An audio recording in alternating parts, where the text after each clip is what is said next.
I believe I have a word for someone, and if this word resonates with you, just ask God to confirm His word, because He's true in that way that He will. I believe that this word is for someone that's been going through so much in your life. I'm not just talking about the last few years. I'm talking about your whole life. Your whole life, it's been a battle for survival, a battle for a place in this world. And the main battle has been on your voice. You've been silenced, you felt trapped, you felt like you didn't matter. And your story is a deep story. It's a story of pain, but a story also of how God has brought you through those painful moments. Because even though you've gone through all of these difficult times, God has always been your stronghold. God has always been the one that carried you through. He's built resilience in you. He's built a beautiful tapestry of your life, of where it's not always perfect, but where there are moments where perfection is found through His grace. And you feel like you need to share your story, but because of what you've been through in life, you've been muzzled, you've been trapped, you've been told to keep quiet, you've been told that your story doesn't matter.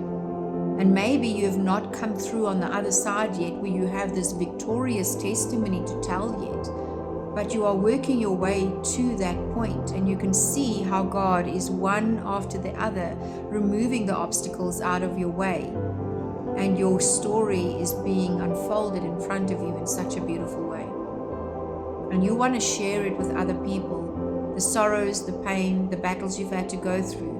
You see people around you fighting the same battles, and you want to help them, but you feel like you don't have a voice. Then I want to tell you today, God has already unmuzzled you. Where the enemy tried to muzzle you, where he tried to silence you, God has already removed that from your mouth. It's time to release your voice. But the battle is not in your mouth. The battle is in your mind. You know, I'm reminded of the story of a circus elephant that was forever pinned with a chain to a stake in the ground. And for all his life, he could just walk in a certain radius around the pen that was put into the ground. And when they finally came to rescue the circus elephant, they pulled the stake out of the ground and he was free.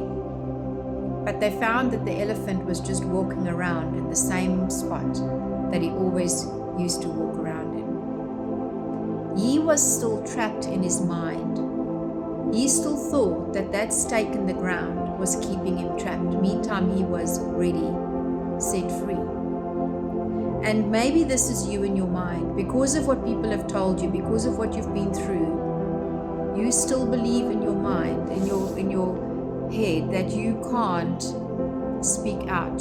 You don't have a voice. You don't have a story to tell. And the echoes of what people have told you when they try to silence you is so loud in your head that it's keeping you caged. So it's not really your mouth that's been muzzled, but it's your mind that needs to be released. And God says today, He's not just putting the words in your mouth so that you can go forth and tell your story and set the captives free, but He's also releasing your mind and the strongholds that's in your mind. We've got the mind of Christ. So start believing what God has placed in your life is a calling to set the captives free. Your voice needs to be heard. He has anointed you to do this. You just need to step out, break the strongholds in your mind, and set your voice free, because people are waiting for what you have to share with them, and they are waiting for their freedom that will come through your testimony and your story as God moves in their life while you tell it. So I hope this encouraged you today. Break the limitations over your voice and your mind and start speaking today.